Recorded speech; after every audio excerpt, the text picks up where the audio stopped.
The broadcast is now starting. All attendees are in listen-only mode. Hello, everybody. This is BL Allison talking. The picture that you see is actually Eva Smith. She'll be doing most of the presentation today, but I wanted to say hi to you. Both of us will be working together as a team on this new series that we're doing. Okay. It's a new series to a lot of you. It's not a new series. It's a redo of one that we had several years ago, but it is going to take interaction with all of the students. Students will be doing their own charts 4 or 5 webinars from now. And so, something different comes up every single time. So it's always good to repeat it if you want to get a refresh on esoteric astrology. I would like to cover just a couple of things before I turn it over to Eva. A lot of you are new to the webinars, and so I just want to make sure you understand some of the systems that we have. I can tell from looking at your names and everything that you all are on mic. Yeah, you all are on mic, so you're good to go with this. We will keep you muted, but you'll be able to raise your hand and type comments and everything. Okay, we keep you muted because there can be sounds that you don't realize are coming through your mic or echoes or anything like that, and that's the reason that we keep you muted. We're not trying to be mean or anything. We're just trying to get the best noise quality that we can have. Okay, you can mute and unmute yourself right here with your little microphone, or this little microphone here. Either one, you just touch it and it toggles back and forth. When you're muted, it's going to be red with a slash through it. When you're open, it's going to be green like this. Same with the hands. Raise your hand if you have a question. If we're in the middle of something, it may take us a minute to call on you, and when we do, we will unmute you. I want you to know there's been a lot of confusion with the arrows. The arrow points in the direction that's available to you. So a green up arrow, like this one right here, means that your hand is down and you have the capability to put it up. A red down arrow, like this one over here, means that your hand is already up. So you can monitor that yourself, and it's on the same dashboard right here. Here's your mic, and here's your hand. And like I said, it will toggle back and forth between the two, just as your microphone will. And then the last thing I want to tell you is that you have 2 options to type us questions. You can use the question block, which most people do. If there is a plus there and you don't see where you type, then what you need to do is click that plus sign and it will open up the block for you, and then you just type. Okay, there's also the chat box down here, and you do the same thing. So both of those avenues are available to you to type us questions, especially if you have some kind of a problem you can't hear, or something like that. Let us know, and we'll try and work while Eva's doing her presentation. We can try and help you troubleshoot in the background. Okay, so that's all I really have to tell you right now about the webinar and the protocols and how to use your dashboard and everything. So, Eva, over to you. Okay, so now we need to exchange screens, correct? I'm going to make you the presenter. Perfect. So while this is being done, I want to say hello to everybody. Show my screen. Here we go. Almost, I think.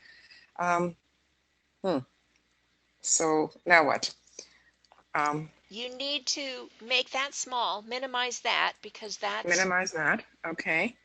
And I see. Yeah. Okay, let me just let me minimize that. Or close and it. or close it, and let me close this. And let me go to this. Okay, I'm almost there. I want to just tell people that they're going to only see my face for a few moments. I'm going to disappear so that they can see the screen a lot better. And then I'll go out of it. Just let me concentrate here. Now, am I still visible to you guys? Because you're not visible to me. I'm not visible to me.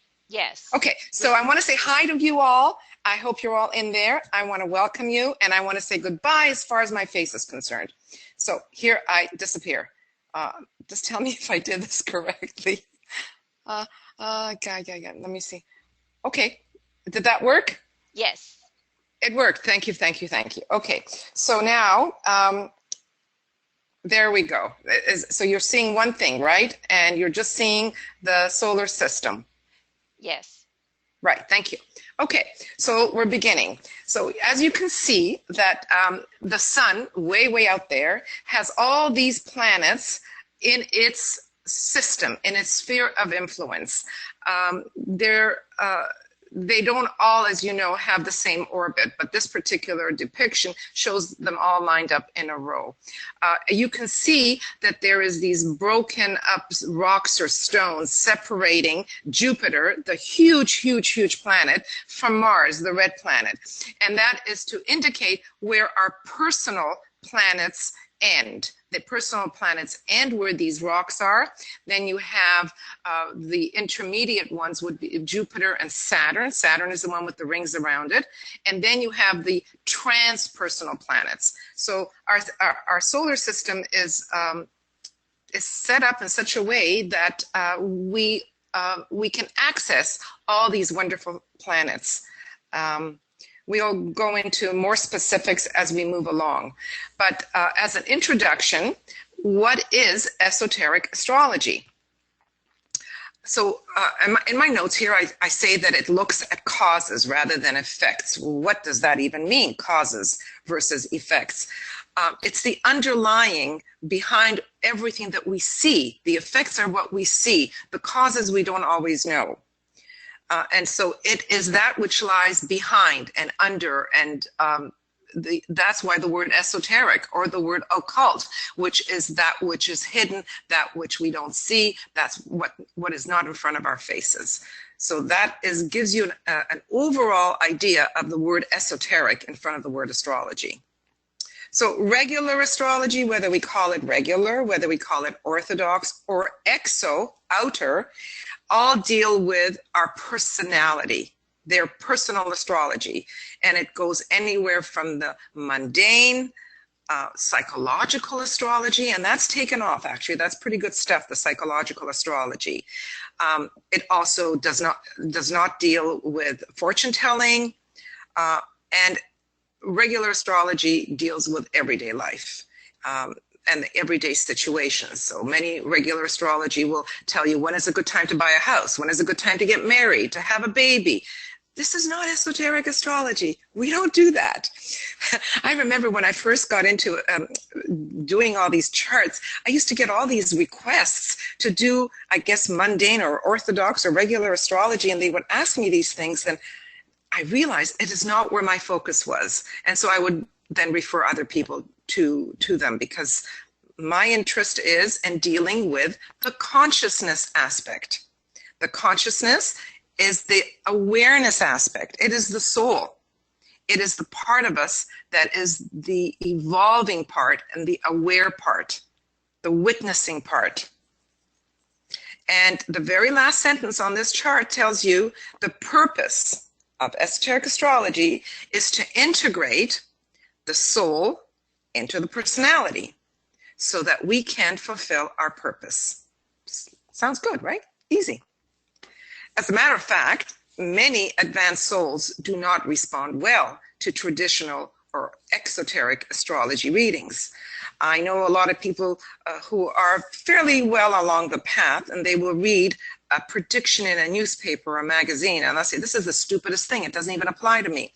Because that kind of astrology deals with people's everyday life, with the romance. That's not dealing with what lies behind. That's not dealing with truly the consciousness aspect.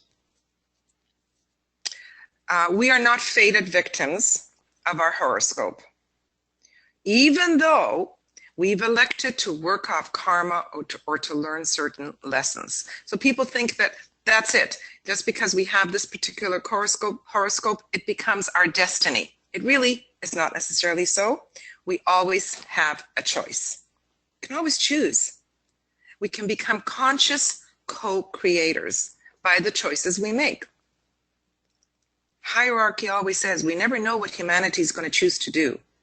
All that hierarchy can do, those are the elder brothers who guide the race, is impulse us with opportunities and information and guidance, but they never know what humanity will choose. Same thing with ourselves. So another thing here that it tells us is that esoteric astrology gives us a larger perspective of life. And we learn that we're not just little people on a planet inhabiting this planet, but that there's a whole life connected to our system and our planet. We'll go into that in a minute. Yeah, right there it is. Our solar system is a living being. Think about that. It's a life. It's an entity. And all the planets, all the asteroids, all the comets, everything out there is part of a living, pulsating life, much greater than even our solar system. And by the way, we will have opportunities for questions here. So later on, I'll open it up for any questions, and then we'll move on to another part of the presentation. So esoteric astrology has been called the science of all sciences. And so obviously DK feels that it is vital for us to understand because it is the paramount science of all sciences. I mean, imagine.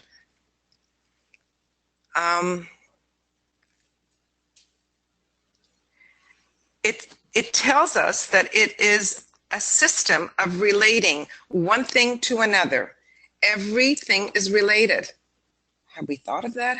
What is related? Not just humans to humans, but there are energies related planet to planet, system to system, array to array. There's resonance. We all relate constantly.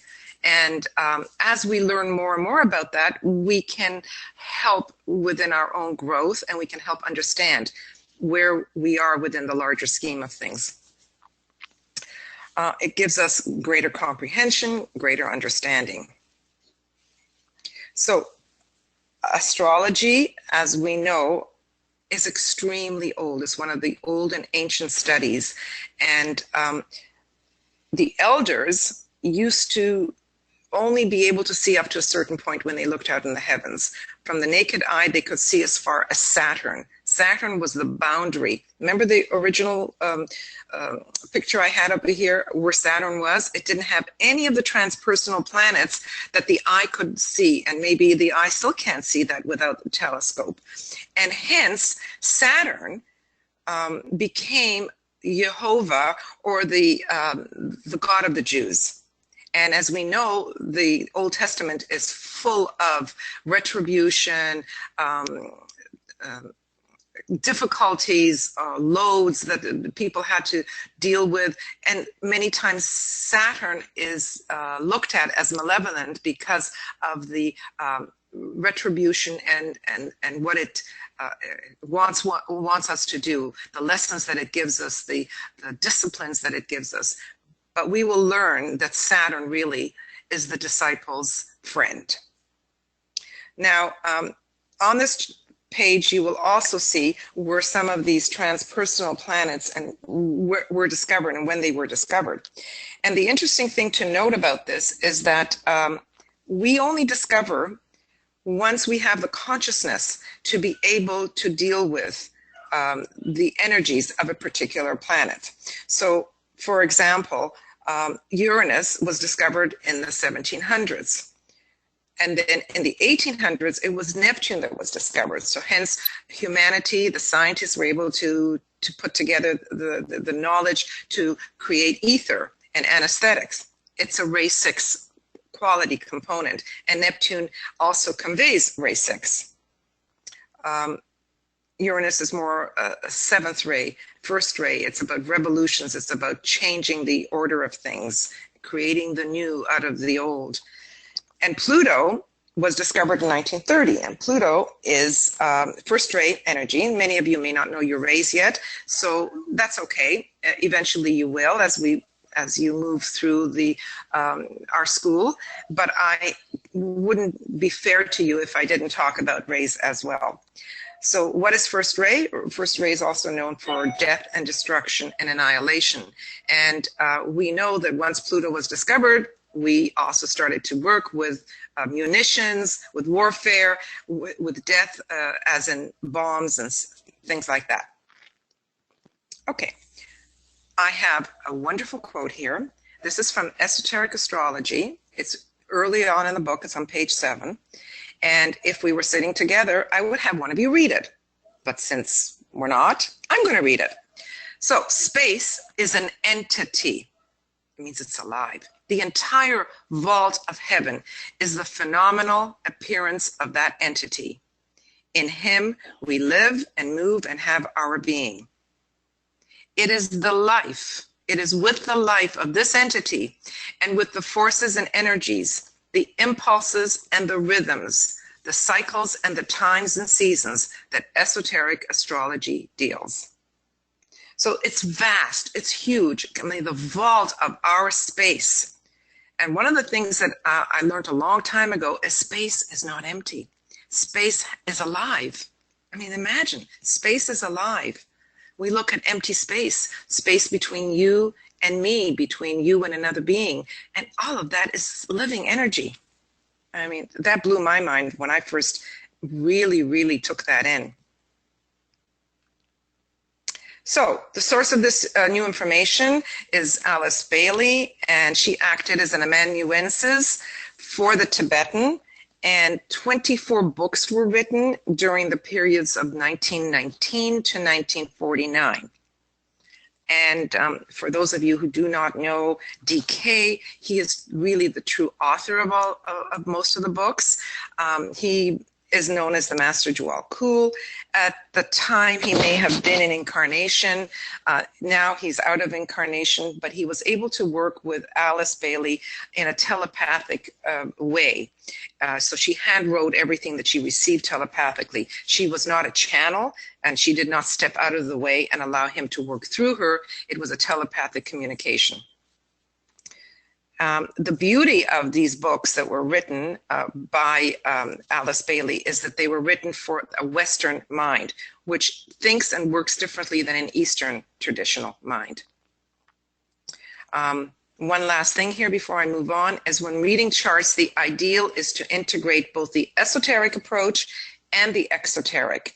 So I know that when I first started into astrology 40 some years ago, once I realized that there was the esoteric, I almost threw away the exoteric, the traditional, and nor was I really educated in the traditional. I had to go out and seek traditional knowledge so that I realized I could integrate the two, and it made a lot more sense to me. So for me personally, that was going the cart before the horse, or the cart before the horse. So why are we here? So we're here to grow, to evolve, and to learn our lessons and become the best that we can be. When you die, you all know this already. You take nothing with you except your expanded consciousness, so that the next time around, you pick up the threads of where you left off. Life is a continuum, and we are born with innate qualities through past experiences. So everything that you do, everything that you learn, it's really not thrown out. Somewhere in there, it is maintained, and you come into another incarnation with all these past experiences, these treasures that you've learned from your life. I mean, we all know the story. You can have 2 children born in the same family with the same upbringing, and each one of them will display different innate qualities, because you are the sum total of everything you've ever been. So astrology impacts you from the outside in, whereas the rays are from the inside out. the combination of the two, race and astrology, make up all the energies and forces of how you move in the life. Zodiac comes from the Greek word, which is a circle of animals. And this zodiac circumscribes, that is, it goes around our solar system. Each one of these signs or constellations is made up of a minimum of 2 or more stars. A star is a sun. Our sun that has all these planets revolving around it is a star. Not all stars have a system like ours. Some of them are just suns without having a system. So here's a zodiac. And this particular zodiac is intimately connected with our human evolution. We are told that the zodiac is made up of living beings, whether you call them angelic beings or deva beings. They focus the energy and they pour this energy from the constellation, from the zodiac, into our system via the sun. This picture actually is not a very good picture. It shows the earth in the middle. It really should be the sun. So this next one, just imagine that it's the sun in the center, not the earth, gives you a slightly larger map. We have the 3 aspects of deity for our system, which is made up of the first aspect being the Great Bear, the second aspect being the system Sirius, and the third being the Pleiades. Each of them are very important energies, and out of these 3, they then stream more into the constellations themselves, because each constellation conveys rays. Each constellation, just like each human being, is made up of a monadic ray, a soul ray, a personality ray. So we are just given the most important energy conveyed by the planets that rule the signs, and it's just then the personality ray. It's the most obvious ray, and I have them here depicted, and they are depicted as the sacred planets. What does it mean to be sacred versus to be non-sacred? It just means more evolved. Now, the sun and the moon are really not planets. They are there as veils. Veils meaning they hide a planet that would be considered that lies behind the outer face. I don't know if that makes any sense to anybody, but just accept it as it is and we'll move on. Okay, so what I've done here is I wanted to show you in perspective the globes of the various planets. So you can see the sizes, globes. What is a globe? A globe is an outer manifestation of a living entity. So when you look at a globe, whether it's the Earth, whether it's Venus, all you're seeing is the personality. No difference than when I look at you and I see your physical form, I see the form, and out of that form streams also the personality. But the form is actually the physical etheric form. And I really should back up here and say it's really not the personality we're seeing. We're seeing the physical etheric form of the particular planets. There's a lot more to just seeing the form. Look at the size of Jupiter in comparison to the Earth, which is I can use my cursor right here. See the Earth? Look at the size of Jupiter. It is the largest planet in our system. Hence, if it's in any way affecting you, there's going to be something about largesse, something about huge, something about a lot of, because look at the size. It can't help but impact because it's so big. Anyway, there's Pluto. Look at the size of Pluto in comparison to Jupiter. And then our sun. Our sun is like the nucleus that holds together an atom. The sun is the center of the atom, which is the solar system. And all of these planets move like neutrons and although I'm not good in this, it's not physics, but they move around this central nucleus. So this sun holds in its sphere of consciousness all the planets revolving around it. It's the boss, just like you, the entity that occupies your form has a lot more to it than just the form. There is the thinking ability, there's the feeling, there's the soul, and so on. Horo, from the horoscope, is the hour, and the scope is to view. So we want to view the hour that we were born in. So we need to know the time, the place, and the date of our birth. And the natal chart is known as a blueprint or a snapshot in time of our incarnation. It is the soul that decides what we need to learn in this lifetime, in this incarnation. So I'm sure a lot of you who have read things on karma and reincarnation know a lot of this, but we're just reiterating it so that we're all starting from the same understanding. Each one of us chooses the family to be born into, the time, the place. Yes, there are accidents. Yes, there are inducements, but it's still the time you were born. It's still the place where you were born.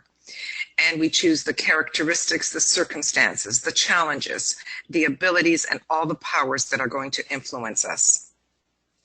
However, remember, there's still always a choice. Every step of the way we choose via free will. It is only through those circumstances that we grow and that we learn. So it says that it's the soul that decides the exact time that you need to be born in. And for those of you who are truly interested in wanting to understand astrology, I would suggest, if you don't know your time, is to do some investigating. Check with your parents or those that are alive. And I've always told people, quiz them.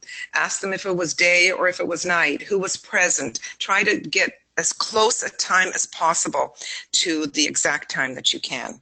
Some hospitals also keep records for a certain number of years. So the soul decides what treasures or abilities you need to employ, mostly, and what qualities you need to cultivate. And all of that is available to you in understanding your chart. So before we go on to the three most important luminaries, I'm going to open up the floor for some questions. Are there any questions before I move on? I don't see any hands yet, but I'm sure minds are working. Yeah, because I didn't give them a chance to Right. do that yet. Right. Nope, still Well, none. give it another few minutes, and then if not, that's fine. I do want to say about the rising sign, about the ascendant, you know, it really is important to have that exact birth time. And as much as we do ask questions, a lot of times people don't remember. And I had someone submit ask me to do a chart, and they were off by an hour, and it changed their ascendant sign. I Yeah. think it's every 2 hours. The Every 2 hours, that's right. will change, but if you're at the later degrees, that could give you a whole new ascendant. And the ascendant is the one, well, I don't want to steal your thunder, but it marks the rest of the houses and everything in a chart. So it's very important, not only from an esoteric standpoint, which Eva is going to talk about, but also from the exoteric standpoint too. So that time is really important. Okay, so I'm assuming there are no really burning questions at this time. I do not see any hands. I do not see any questions. And okay, so from that I conclude, group, that you all get everything that I've said, and it doesn't stimulate anything, which is just perfectly fine. We move on. Okay, so the rising sign or the ascendant, they're synonymous words, and It is determined by the exact time of birth. It is the first breath, representing that incarnation of the soul. And it, like BL said, because there are 24 hours in a day and there are 12 signs, every 2 hours, the time, or rather the exact time will represent what is rising there on the horizon. It changes every 2 hours. So if you're near the end or near the beginning of when those 2 hours start, then it's important to know the exact time. Well, it's always important to know because degrees are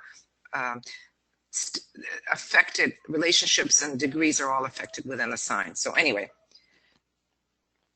we want to understand that the soul comes before the personality. Therefore, the rising sign comes first, and hence it's important. It represents the clue to the life and to the life achievement. I don't know if we get this. The highest expression of the rising sign is the highest quality that the soul can potentially unfold in any lifetime. The rising sign is not the soul. And so many people will look at whatever sign is on the horizon or rising. I'll say, well, that's my soul. No, it's not the soul. What it is, it's the method by which the soul will work out its purpose. It's a mouthful. So I'm going to say it again. The rising sign is the method by which the soul works out its purpose. So this becomes the stretch in the life. This is what it pushes out, to stretch to the highest qualities of that rising sign. And then we need to incorporate that into our personality sign, which is the sun sign. The rising sign sometimes, every sign has its strengths and has its weaknesses. And many times we appropriate some of the weaknesses. So it looks like it could be weaknesses of a personality, even though it's coming from the rising sign. But it's the highest quality of the rising sign that we really need to try to bring into ourselves and to work with. So 3 luminaries is what we will always be focusing on as we do the charts with all of you. And the 3 are the rising sign, then the sun sign, which is the personality, and then we'll work on the moon. So what is the sun sign? It's the face we wear out in the world. In other words, this is what people see. This is the impressions that you give. This is the energy that you put out. It's so easy to be your personality, because that's what we identify with. And so once we know some of the characteristics of our sun sign, we also recognize some of the strengths and some of the weaknesses. When we know what the weaknesses are, that's when we can usually try to spiral up the weaknesses so that they become a strength. If you don't know what you're dealing with, it's hard to have those tools. So the sun is also how we center ourselves and what brings solidity and stability into our lives. It's how we engage as well as what we avoid. And it's a very important part of who we are, because the soul needs the personality. The soul can only express through the personality. So it's very important to know the personality. Many times we will say to people, they really need to step into the personality self. Get to really know who you are. What are your strengths? What are your weaknesses? What do you need to work on? And the goal always is to shine like the sun in the sky, to be the best that we can be. And you can do that by incorporating the strengths of the personality as well as the strengths and the highest qualities of your ascendant. Then you're really, really working. You're really, really ticking. The moon. The moon is known as lunar. It's the lunar qualities within us. And it's the traits that we need to fully understand. Why? Because they are unconscious tendencies. We're not even aware of them. They are the habits of the past. It's the things that we all know well. And if you know something well, you do it without thinking. The way we react, when we react, we don't think. It's a reaction, you know, it's an action, and we don't think. And generally we react from a lunar place. We react with those instincts that are so habitual and so unconscious, we're not even aware of them. Therefore, they are the lines of least resistance. And what do we mean? Many people don't understand that expression, the lines of least resistance. You do not resist those natural tendencies. That's what we mean. You don't resist them. They come so naturally. So because they're hidden, we need to find ways to outgrow those tendencies. And how do we do that? Through greater awareness. It's only through awareness that we bring about change, only through awareness. One of the things that I like to say is that we don't want to energize our lunar qualities. They're pretty strong on their own. They don't move us forward. We know how to do that. We know how to do that well. For example, down here, the very last sentence, the moon in the heavens is a dead body. It's a dead body. There's no living entity there anymore. It has withdrawn its life. And just like a human body, when the soul has withdrawn itself from the human body, it starts to decay. It starts to lose any kind of animation. It's the same with the moon. The moon has no life of its own. All it does is it acts as a reflective plate of the sun. So that's not an area we need to energize within ourselves, all the moon and lunar qualities. What it does have, it has the natural movement that is still within matter, but no entity per se that habituates within the moon. Okay, now I'm just very, very cursorily going to cover this because I make reference to this, but this is not the intention here to go into this deeply. BL and I will go over a lot of this material when we are working together in the next series. When we go through, after we've gone through all the signs. As a matter of fact, I should tell you what our plan is. We want to go through the signs and planets. After we've done that, we'll do some more deeper study of astrology to help you work with your own charts. Once you have an idea of how to work with your charts and you can recognize the qualities of your sun, moon, and ascendant, you send in your prospectus on that to BL. She works with you, and then you have the opportunity to do a webinar with us where you actually talk about your chart, and we help you with that. So it's a pretty awesome experience, and those of you that have done it with us in the past, the feedback we got was pretty good, that everybody loved it, they learned a lot. So we invite you to hang in there. If this is so new to you, just be with us, and it'll all fall into place. Eva? So, yes. I'm sorry, before you move on, Michael has his hand up. Okay, so are you going to unmute Michael for me? Yes. Go ahead, Michael. Please. Okay, thank you. Hi, Hi, Michael. And Sheldon and Helena say hi from the previous webinar that I dropped. Oh, thank you.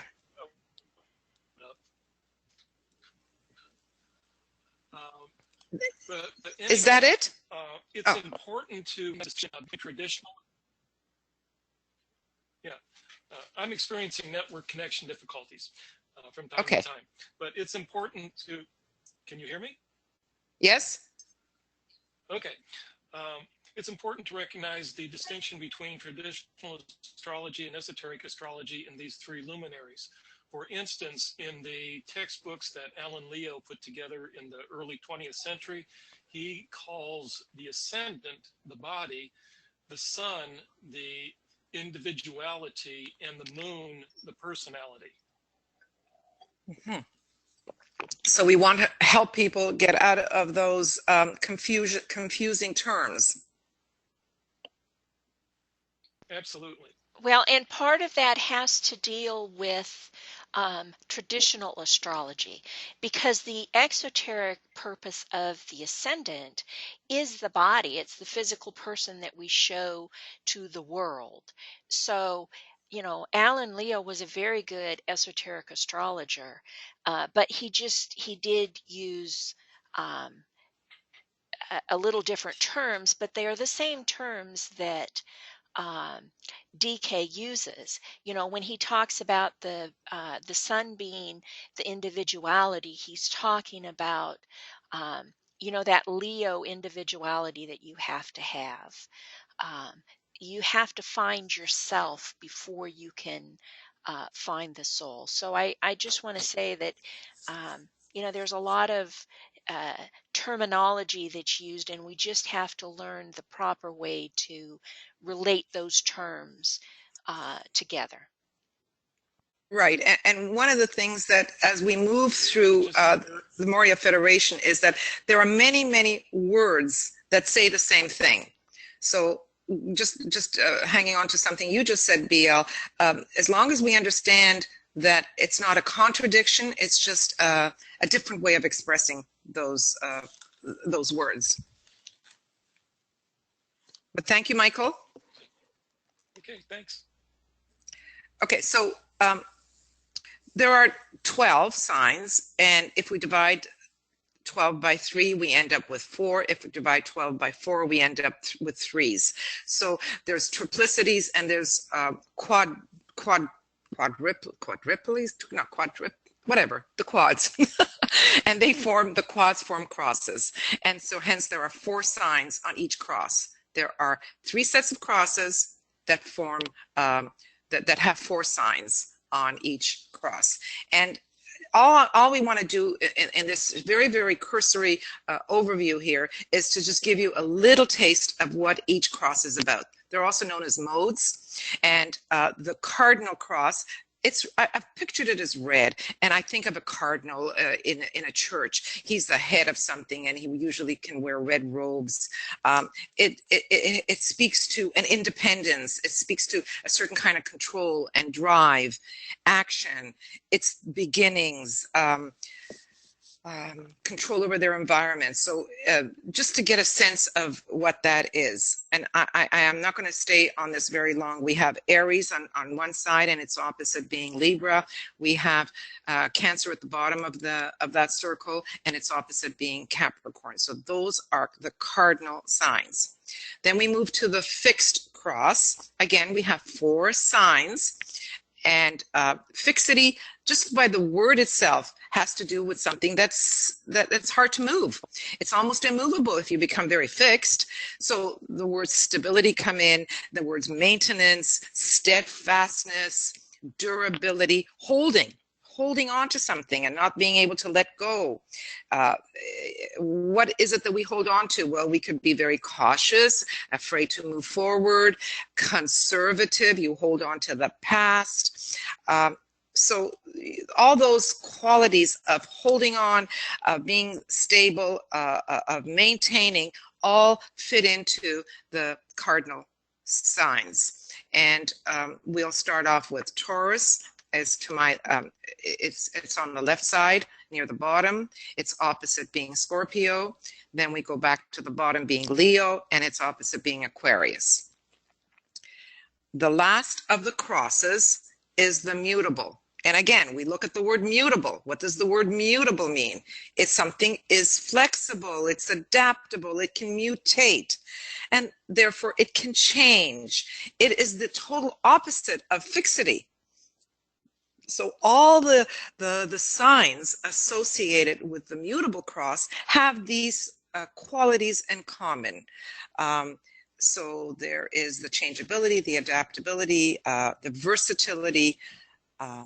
So without going into too much, you just hang on to the words that are used to describe, and you get a sense of the way the energy within those crosses are. Okay, so elements. There are 4 elements. Earth tends to be solid, right? So when we speak of the earth, we speak of something that's solid. When we speak of water, water, you know, is liquid. Speak of air, it's gaseous, and fire is energy. So oftentimes earth represents the form, that's the part of us that's solid. Water, the liquid part, represents our emotions, our feeling nature. The air, which is gaseous, represents our mental capacity, our minds.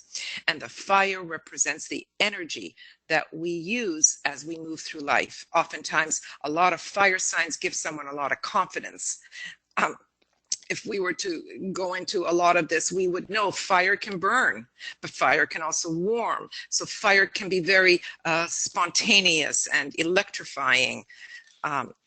Air means, you know, a lot of things go through the mind before they're necessarily landing in other parts of the body, and so on. We separate these elements into basically two groups. One being masculine.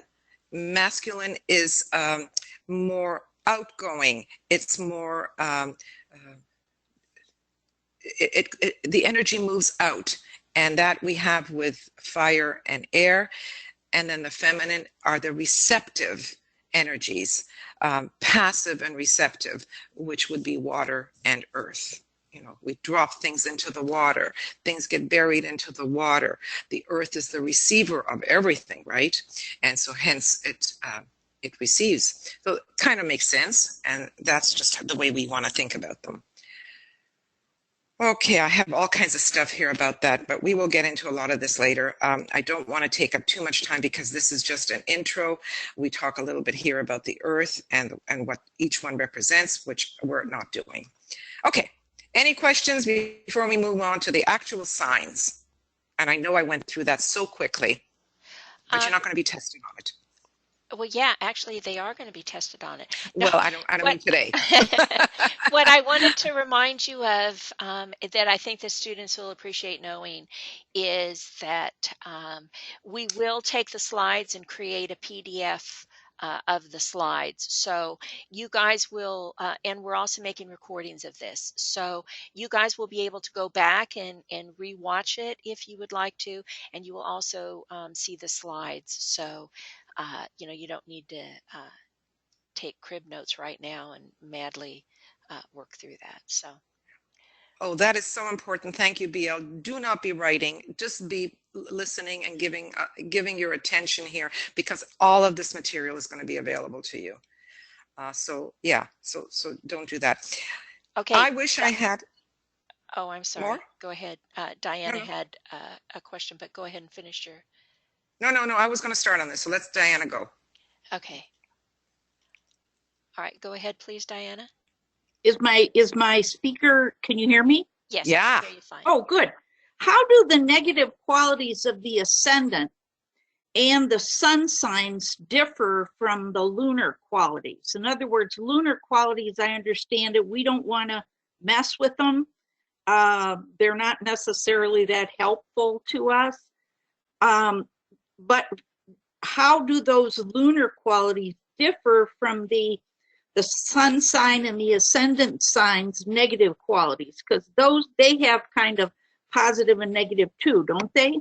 Okay, so I'm just wanting to clarify a couple of ways in which we want to see this. Positive and negative with respect to the the slides I just had before here. Let's just go back to it. Here, positive and negative just have to do with the way in which the energy moves, right? A masculine would be fire and air. Those energies are the odd numbers in the sign. They are self-expressive, they're active, they're yang energy. Whereas the negative, the feminine, is passive and receptive. So that's one way of looking at positive and negative, right? As opposed to that would be masculine and feminine. Now let's go to the question that I think you're asking me, if I'm understanding you correctly, is the lunar, it's not that we want to not know them. It's important to know them because they are there and they have been honed over many incarnations. So they are characteristics that are part of who we are. It is important to know what they are, so that when we express them, when we use them, we would have the ability to observe, oh, this is my moon, that my moon energy or my moon qualities that I'm using right now. It doesn't make it bad, it doesn't make it good, it's just an is. So that's one thing about the lunar qualities. Now let's go to the signs. The signs all have energies. They all have expressions and modes of expression. When we appropriate the energies from a sign, it goes through our system, through our filters. And based on how we are and who we are, we would appropriate energies in a particular way. Let's say I have exactly the same sun sign as someone else. Does that mean that I would express those sun signs exactly the same as the person beside me? No, because it goes through my filters, and what is a positive for me, the other person has inculcated it and brought it into their system, and it ends up being what we call a negative or a weakness. I don't even like the word positive and negative there. I like to use the word strengths and weaknesses. So an energy just is, and how we use it will determine whether or not it becomes a strength, or that same energy is a weakness. It's just like I said with fire. Fire is not good and it's not bad. It's not a positive, it's not a negative. How it is used will determine whether it's a strength or whether it's a weakness. If fire is used to warm, to cook, to heat your home, we think of it as positive. We think of it, this is pretty good. But if fire burns you and burns down your home and just causes destruction, then it becomes a negative. So, or a weakness. So it doesn't matter whether it's sun or whether it's ascendant or whether it's the moon. Every one of those luminaries has characteristics, has energy. How we use them will determine whether or not we are using them as strengths or whether we are using them as weaknesses. Have I addressed your question, Diana? Yes, thank you very much. Good, I'm glad. Okay, so I understood that. Okay. All right. Nothing else there for me, BL? No. Okay. No. So if we had a whiteboard and I could draw this for you, I would draw the signs for you, or the glyphs, because the glyphs say so much to us about the quality of a particular sign. Now, before I do that, I just want to mention that some people think of the zodiac as being animals. And yes, there are different symbolic animals associated with every sign, except for the air signs. It's interesting. The air signs haven't got any animals. They have humans. Because we, in this root race, in this cycle of time, are meant to use our minds. We as humans are meant to use our minds. Hence, none of the air or the mind signs have animals. Okay, so that's an aside. Now let's look at the actual first sign here, which is Aries. And if you can look at this glyph right here, you can all see my cursor, right? And you see the horns of the ram, basically. But this particular depiction gives away what I would have you guess at if I was drawing that, and that is that it's a springing forth fountain, right? It comes up and shoots out. Well, that's the energy of Aries. It comes up and shoots out. It's exactly how Aries works. Aries is the very first sign of the zodiac, so it has something to do with first, with beginnings, with starting something anew, with being pioneering. And in order to shoot out, it has to be forceful. So there's something forceful about it, something that's independent about this energy. If you know the rays, what ray would you guess I'm talking about here? I can hear you. You're all saying ray 1, correct? Yes, ray 1, because it's the first, it's the closest to deity of all the signs, because it's number 1. It's the first one. So it is said that the will aspect of Aries is the one that is the strongest of all the will aspects. And will is usually associated with the first aspect of deity, will and power. Now, it's fire. And by now, fire, as you know, is very active. You know, fire, you can't really subdue fire. It's active, it stimulates, it can be destructive, it can be impatient, right? Now, one of the things that we don't stress enough as astrologers is the opposite. The opposite, DK tells us it is such an important part of astrology and to incorporate the opposite. And I have to be honest with you, it's something that is hard for us to do somehow. We know that we should, and we talk about it, but we don't really incorporate it, I think, in the way that DK would like us to do. In this particular depiction, this particular drawing, you have the opposite right here. It's Libra.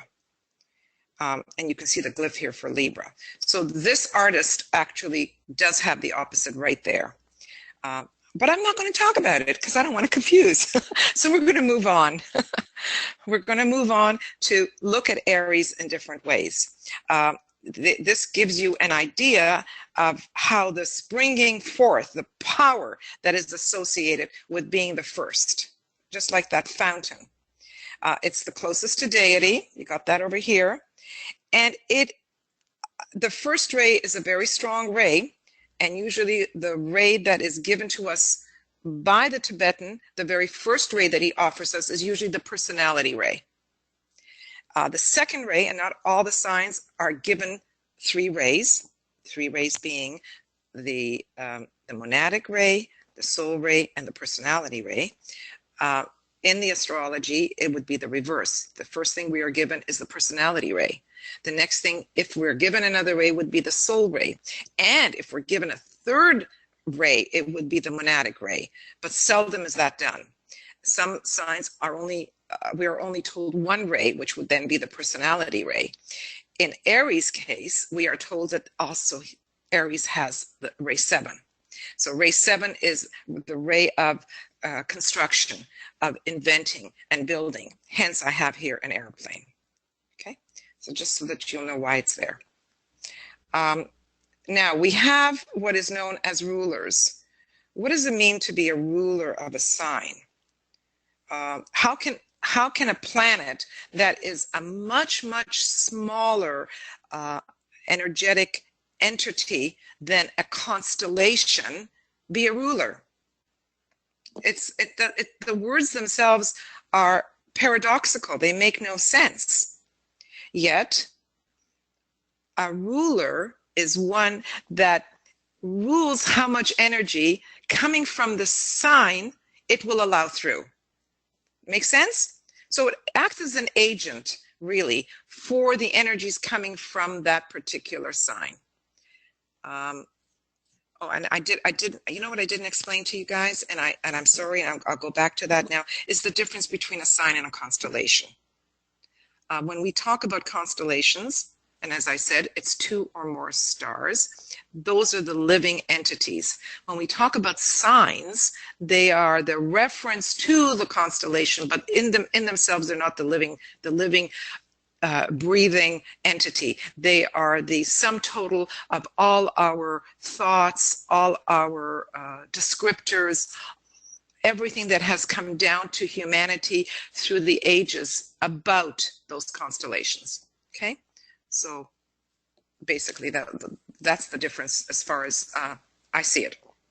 So here we have Mars, and if you look at the glyph, it looks like the male symbol. And therefore, there's got to be a certain kind of strength associated with it. You have that in this depiction down here, the strength that Mars gives off. Mars is also known as the god of war. And in mythology, he was depicted as riding on his chariot, the god of war. There's power behind Mars. Mars, in this next glyph, in this next slide, will give you other words of descriptions going along with what Mars is. I particularly like the word here, blood, okay? Red blood. And yet the planet is a red planet, right? So Mars, remember, everything is just energy. How it is used will determine if it's a positive or a negative, if it's a strength or a weakness. It's just energy, and it's strong, powerful, aggressive energy, which can be our drive, which can be the effort we put out. It can be the vitality. Our physical health can be determined also by Mars. It's the courage that can give you to overcome obstacles. It can be fearlessness, the ability to stand for your convictions. But it can lead to violence, to aggression, to anger. Very hard to restrain the energy of Mars, and hence the passion. So now you get a sense of what Mars is like. Put it together now with the sign Aries. Aries, as you know, is forceful because it's like a fountain springing forth. It's got all this power behind it. Well, when you put Mars with that, can you see how it emboldens that Aries energy? How it's very hard to think of Aries without thinking of Mars, because they kind of go together. So we, in astrology, automatically associate the planet that rules the sign with the sign, because it's very hard to separate that in our minds. I'm doing a very fifth rate thing here, trying to separate it to give us an understanding. But in reality, it's kind of hard to do that. Okay, so if you were putting your thinking caps on now, and if you were thinking that Aries with Mars energy just moves forward. Sometimes Aries people put their foot in their mouth because there's no time to think about anything. It's just a forward moving energy.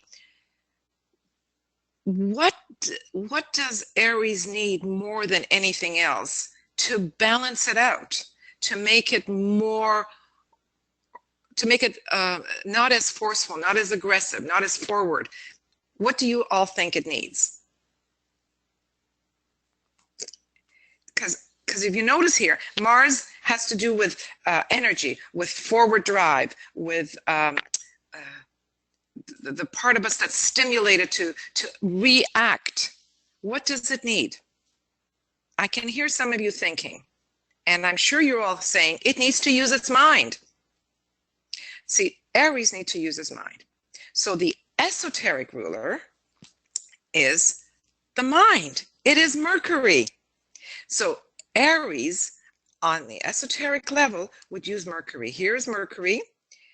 He is the messenger of the god.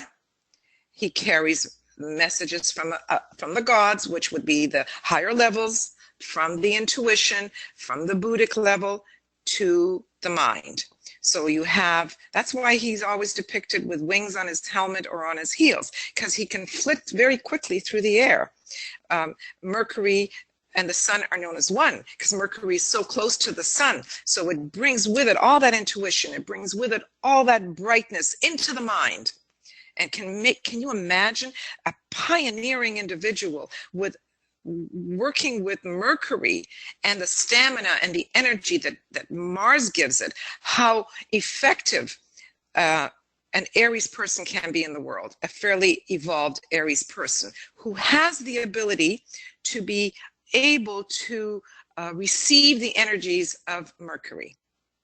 Now, these esoteric planets, which if you did exoteric astrology, you'd never hear about this, but these esoteric planets were given to us by DK, and they will only influence those that are already on the path, because one does not have the apparatus to receive these higher heightened energies if you are still unawakened. Make sense? Because the energies of the esoteric planets are of a higher vibration, as they need to be received by us. So in order to receive these energies, we have to be fairly advanced. And if you're in this course and if you're in this school, you're fairly advanced. Okay, so let's look at Mercury. What are some of the qualities of Mercury? See, Aries, it says, needs to use the mind. Aries people tend to go to do things first, often without thought. I didn't want to give you this. I wanted you to come up with this on your own. And I think a lot of you did. Through Mercury, they can be inventive. They can be a leader, an intelligent pioneer in any field. And Mercury has this caduceus symbol there. And what is this caduceus? It is the healer. And we see this on ambulances, and we see this in the medical system. And Mercury in mythology was known as the healer. It's the quickest system in our body, and it governs and rules the nervous system. So here you see a picture of Mercury, and there's the planet, the mind. The other thing about Mercury is Mercury was also known in mythology to be quite the trickster and bring humor. So Mercury, very versatile in its own way, and I'm trying to show all of this in various little pics here. Hermes, the Greek appellation for Mercury, so you'll see the word Hermes in a lot of words, hermaphrodite, and Hermes then associate, one is Greek and one is Roman, Mercury being Roman, Hermes being Greek. And here you see, well, whatever you see here, the caduceus, and there's the glyph of Mercury. Wonder if there's anything else to say here. Mercury deals with also our communication, our ability to write, to speak, to learn, how we learn. And anywhere in our chart where we would find Mercury, which right now has nothing to do with Aries, I'm just talking about Mercury, will show us how our mind works. It depends if it's in an earth sign. If it's in an earth sign, I am sure by now you can think that a Mercury would be one that would be like chewing your cud, right? It would be turning it over in the mind, thinking a little slower, thinking in a more practical way. If Mercury was in air, it would be quick, just like Mercury is. It would be a fast mind. Mercury was on fire. It would be a mind that's easily stimulated, like fire is, and passionate, even in the mind. And the one I have left out is the water. It would be a feeling mind. It would be what we call in our esoteric lingo, kama manas, a feeling, desire mind. So what you think about, you end up feeling. What you feel immediately goes up into the mind. I know I'm giving you a lot of information here. I'm sorry.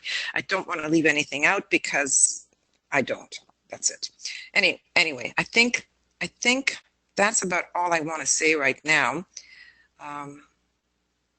Mercury is also known as the star of intuition because it's the messenger. It goes up and down. I kind of covered that, I think. Yeah. So just look at this slide. It basically covers what we talked about. Okay, and so that's Mercury, and that is Aries, and I think we have time to do more. So I'm going to move on to Taurus, unless someone has a burning question, and I don't see any here. Okay, Taurus. The glyph, and let me see if I can find a glyph here. There it is. It's on the hind of the bull here. Taurus is the bull. And you have this depiction here of the head of a bull with the horns. See? Just like here. Its opposite is Scorpio. There's the glyph for Scorpio. And if you think of the bull is a very solid, big, almost clumsy animal. It's an earth sign. So automatically you think of the practicality, the traditions associated with earth, bound by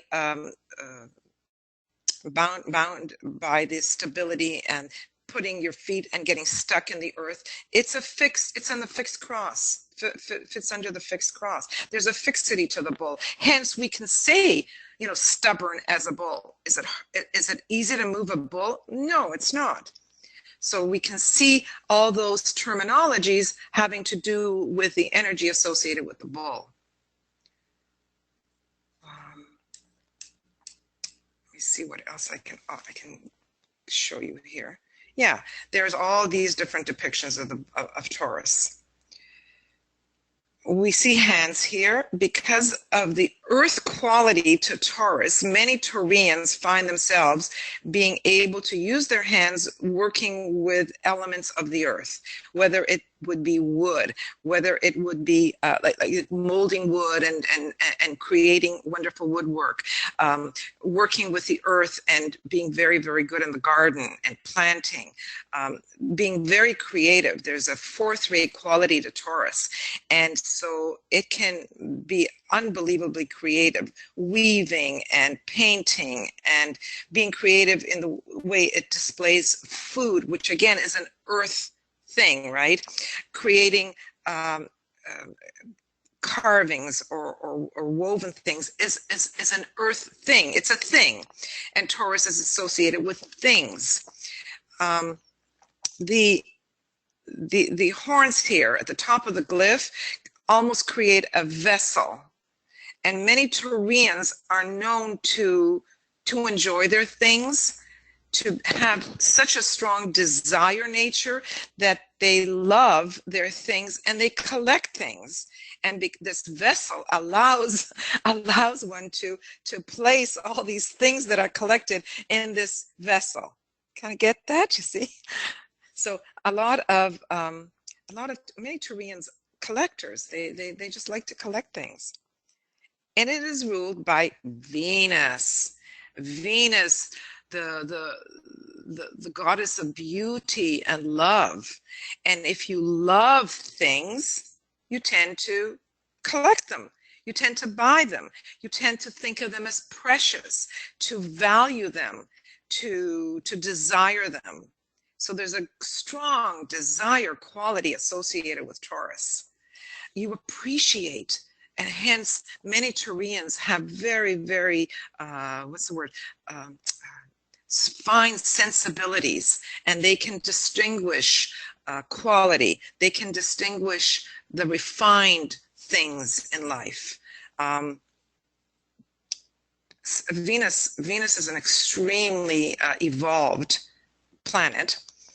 It is known as our elder sister, and many times Venus is associated with the soul in our esoteric lingo.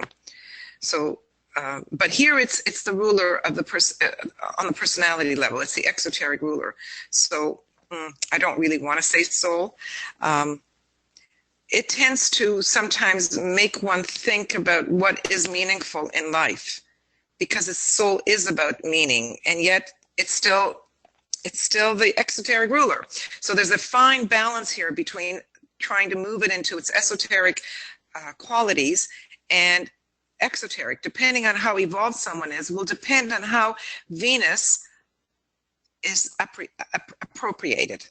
Are the more refined soul-like qualities appropriated of Venus, even though it's the exoteric ruler?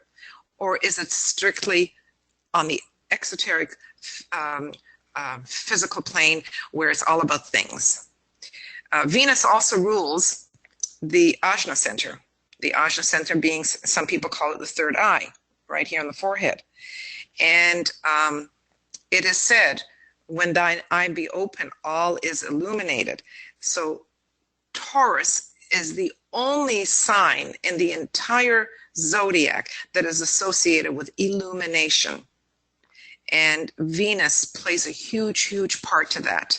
It illumines, and it is through the ajna being the focus lens, that one can focus that lens and be able to see clearly, to be able to see and to receive from up high, and to be able to focus it out into the world, because the ajna does coordinate and integrate the entire personality. Venus's energies are second ray as a personality and fifth ray as a soul. And that fifth ray, and you put that into the ajna, what a sharp, beautiful mind one can have. So that is, let me see, I have more here on Venus. Yeah. So Venus in Taurus is about what we love, what we are attracted to. It's also about our romance. And as I said, refined taste, beauty, aesthetic values, what we appreciate. It tends to harmonize, to blend, gives one talent, grace, elegance, charm. Venus is very, very charming. Beauty, goodness, intelligence, wisely and lovingly applied. Always, all these characteristics that are of a higher quality will depend on the receiver, the one that receives it. How refined are they? How evolved are they? How much soul is influencing in the life? All of that will depend on how we use any of these energies. So we're going to move on to the esoteric ruler of Taurus. And this is one that you cannot guess unless you know. We're going to go to Vulcan.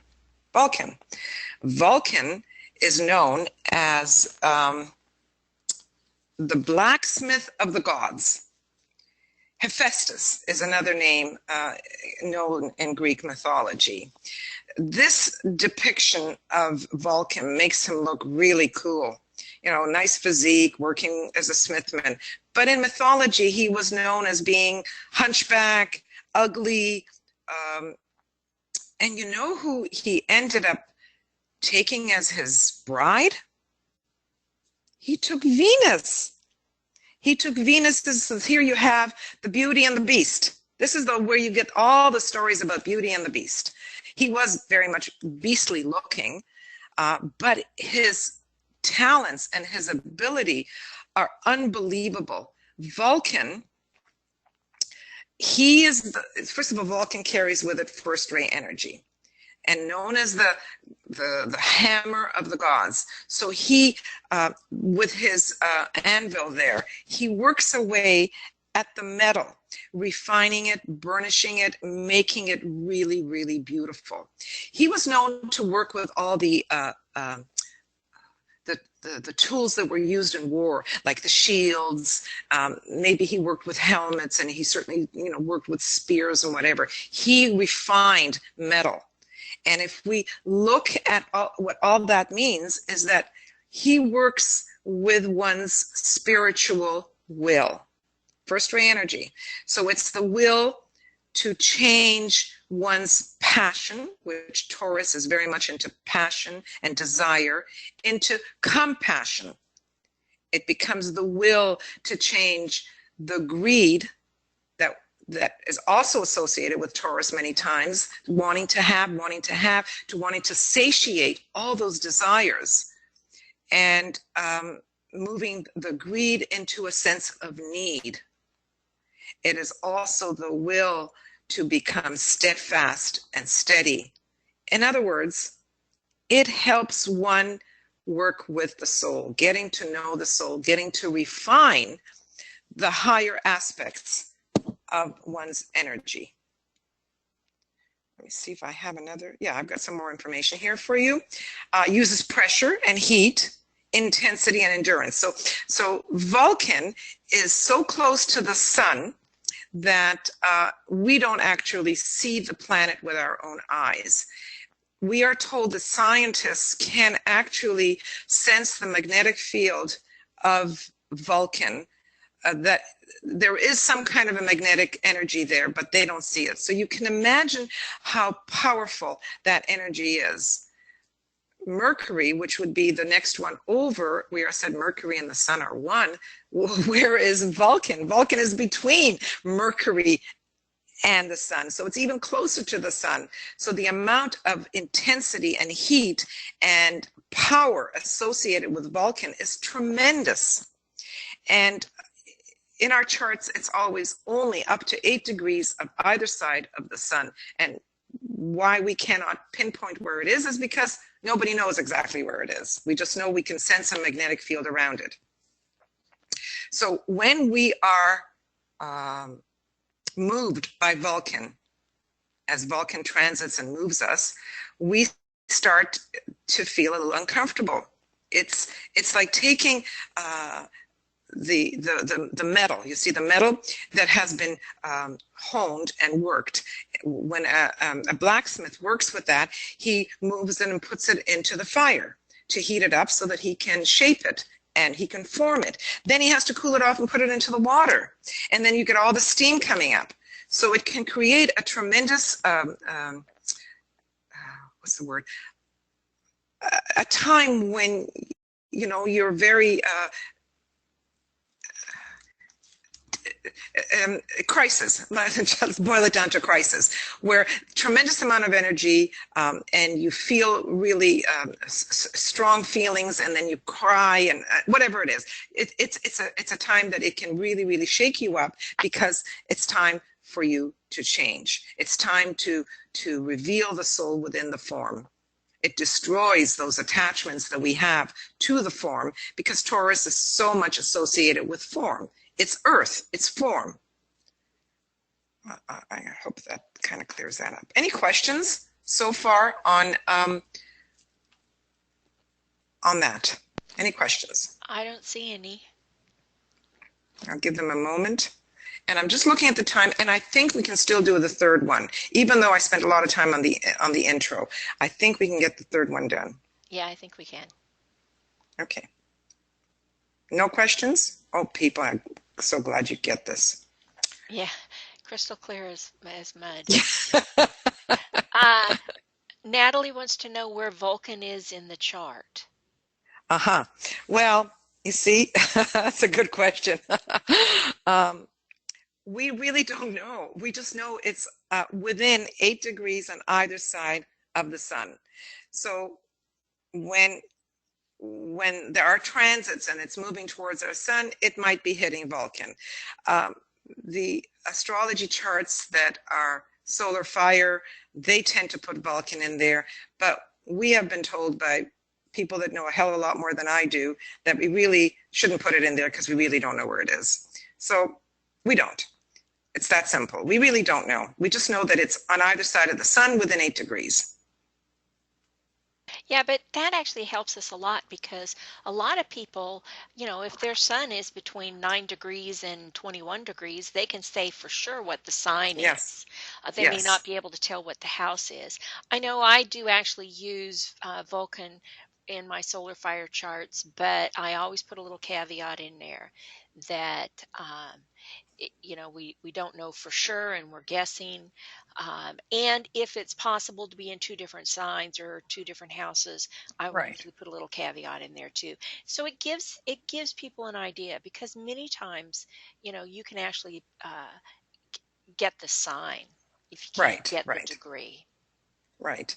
So if you have a sun sign that's 28 degrees, you could have Vulcan either in the same sign as your sun or the one next to it, because it's close to the end of that, the degrees of that particular sign. But if you're smack in the middle, you can move on 8 degrees on either side, then you know that Vulcan is in that particular sign. Does that make sense?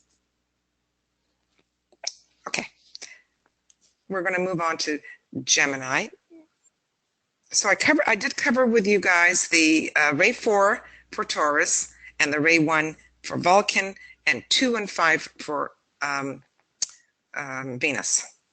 Okay, so this is an air sign. It's an interesting thing. If you study the zodiac, or if you study the entire chart, you will see you start with fire, then you go to earth, then you go to air, then you go to water, and the same rotation repeats itself. It repeats itself again and again. So we've covered fire, we've covered earth, and now we go to air. And as I mentioned, the air signs do not have animals. They have generally speaking, humans. Gemini is known as an air sign that's in the mutable cross. So it's very, very flexible, very versatile. And it's known as the sign of duality, two-ness. Some books refer to them as being opposites of male, female. Some books refer to them as being twins, two male twins. Suffice it to know that it is about two, that there are two there. And the ray governing Gemini is also two. Numbers are very important in all this esoteric work. Numbers give us resonances, which means that their vibration is similar. Number tells us a lot about the energy. Ray 2 is love, wisdom. So the opposite here, down here, is the Centaur, which is Sagittarius, both of them being on the mutable cross. And if you look very, very carefully, you see here something that's a dead giveaway over here. By now, this individual has wings on his feet. That would be, yes, Mercury. Very good. So, Gemini is ruled by Mercury. Here's just some more depictions of Gemini. Gemini flits. It's air. Air flits like a butterfly. It can go from one to the other, to the other, to the other, like a social butterfly. That's where you get the social butterfly. Gemini could be so much into the clouds, the air, that, it can be a little bit, what's some of the words that we use? I don't even know how to, they're not coming to my mind right now. Airhead, a spacey, those kinds of words are associated oftentimes with Gemini. Because Gemini, ruled by Mercury, and remember Mercury is the fastest, the fastest, it governs the fastest system within us, like the nervous system. Many Geminians haven't got the ability to stabilize themselves because this is mutable, it's versatile, it's changeable, and it's air, so it can flit around just like this butterfly. And what they need more than anything is the ability to stabilize. Because it is ruled by Mercury, there's something to do, and it's the third sign, which generally governs our communication too. This is the sign of how we communicate, how we relate, how we do something with another. Now, why do we have the monkey here? The monkey is, if those of you who are old like me would remember Tarzan, and Cheetah was the name of the monkey. Well, in Sanskrit, Chitta is the stuff that goes on in the mind stuff, constant movement in the mind. Have any of you noticed how the mind doesn't stop? How the mind is constantly going on and on and on and on. Even when you meditate, the mind will say, oh, I'm sitting so quietly right now. There are no thoughts. Well, that in itself is a thought. So the mind is constantly going on and on and on. And what we need to do as we meditate is learn to quiet the mind, to really, really steady that mind so that we can be in the light. And that, hence, it's called Chitta. Okay, let's move on.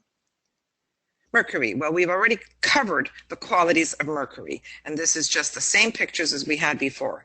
It governs communication, it governs the way we speak, the way we learn, how we communicate, the words we use, the way our thought forms are put together. And in Gemini, there's that quicksosity. It's quick. So let's just see what else I have here. That just shows you twins. In this particular depiction, it's a girl and it's female and male. It's showing that the scholarliness, the learning, the books associated with Gemini. Its esoteric ruler, and that's what this is, its esoteric ruler is Venus. There you have Venus. See? And Venus, as you remember, is the goddess of love and beauty. Now, what would that look like if you put Venus together with Gemini? We know that Gemini has a lot to do with, ruled by Mercury, it has a lot to do with the thinking processes and the mind. Well, if you put Venus in there, what would that look like? Now, all these words here we said about Venus. So here's where I'm asking you all to really use your thinking. What would that be like if we put Venus together with Gemini in the mind? Because it's very much associated with the mind. Well, we know that Venus has a lot to do with refinement, with beauty, with aestheticness, with grace. So if you can put all of that together, Gemini, Mercury, and Venus, you can have a mind that has such ability to express itself so beautifully. It can be in oral communication. It could be in the written word. It can be a very refined mind. It's just beautiful what Venus together with Mercury in Gemini can look like. Again, you have to be a fairly evolved person to be able to use and hone those abilities, because the esoteric rulers will only influence you if you have the apparatus, the vibration high enough to be able to receive those energies.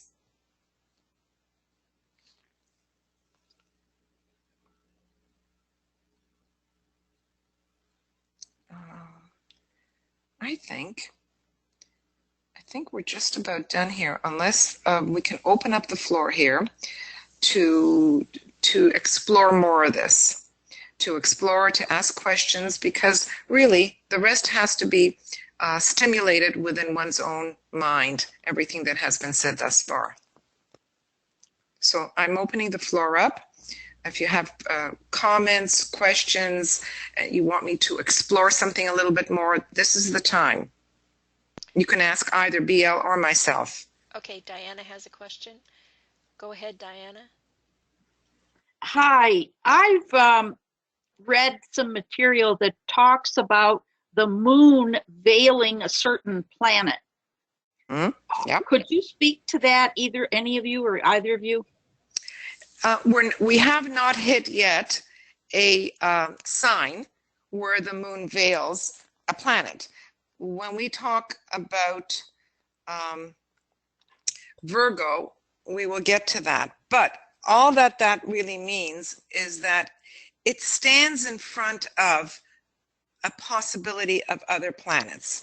And DK gives us what those possibilities might be. It could be Vulcan, it could be Neptune, it could even be Uranus. So depending on which sign we're looking at, and depending on where someone is at and their point of evolution, will depend on which planet might influence them, affect them.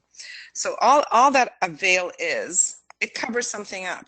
When a bride gets married and she's got a veil on her tiara and the veil covers the face, you cannot see clearly what's behind the veil. Well, likewise, a veiling sign here, or something that veils a planet, you don't know which planet is exactly behind that veil. That's all it really means. But then we have to start to think, which one of the three could it possibly be? Without knowing where someone is at on their path of evolution, it's very hard to figure it out. Sometimes a person might have a fairly good idea. If they're a probationer, if they're a disciple, then we have better clues to try to understand which planet it might be. Does that help? Yes, and why do only certain signs have that and other signs don't? Oh, I wish I could ask DK personally. I really do. I don't know. This is what we've been given, so that's what we go with. I really don't know the answer to that. Eva, Any thoughts, BL? yeah, I think it has more to do with the planetary rulers per se than the sign itself, because the typical planets that are veiled are the sun and the moon. So it would involve Cancer, Leo, Virgo, and possibly, the other ones with Aquarius, maybe. I think it's got the moon there. Yeah. So And that's what it has more to do with the planets themselves, because the moon and the sun are not sacred, as you mentioned earlier, and the veiling planets are in fact sacred. So that also plays into it. There's a lot that gets into it, and DK can in fact be a little cryptic about it. the other thing that, not to go away from this, so let me go back. Has this helped? That's all I want to, on that subject. Yes, thank you. Okay, so the other thing worth mentioning about astrology, it's a third ray science, and the third ray is the ray of complexity, of the ray of muchness, the ray of abstract. So there's so much to astrology in so many different areas. It can get and can be very overwhelming.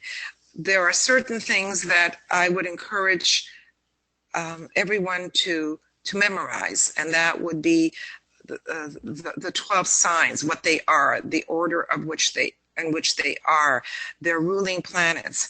I spent hours and hours and hours. My brain was so thick I could not learn this for the life of me.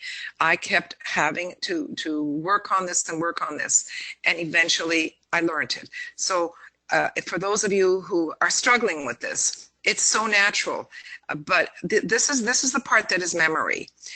You learn the qualities and the characteristics associated with the sign, with the planets, and then we go into the fun part.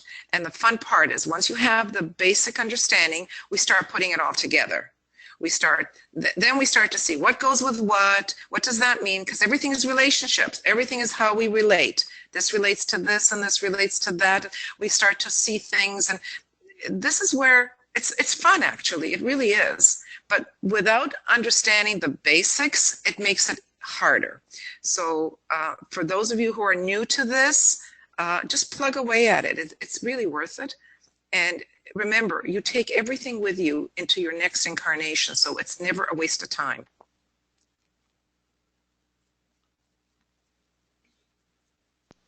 I don't see any other questions.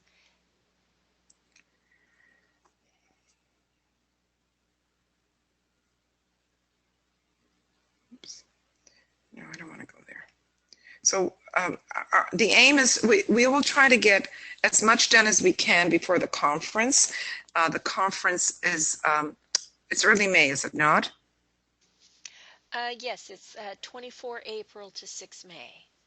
Okay, so end of April, beginning of May. So we'll try to get as much done as we can in the next 3 sessions. And then hopefully we can get you guys involved as well. I hope this was helpful. I would like to put in a plug for that conference. For those of you who haven't heard of it, it's a 7-ray conference that they have annually in Chandler, Arizona. And this year it's on Ray 2, and the title of the conference is Buddha and Christ, Radiant Wisdom, All-Pervading Love.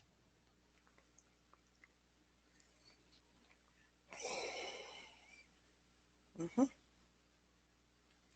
Okay, I don't see any other comments or questions, so thank you very much, Eva.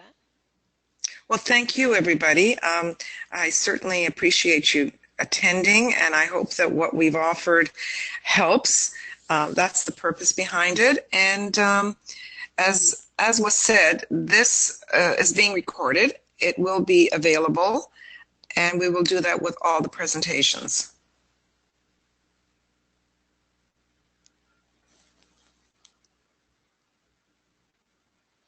Okay. So, sayonara. Thank you all. And whatever it is, good night, good morning, Good whatever night, it is good for you. morning, wherever. Thank you all. Yes. Thank you.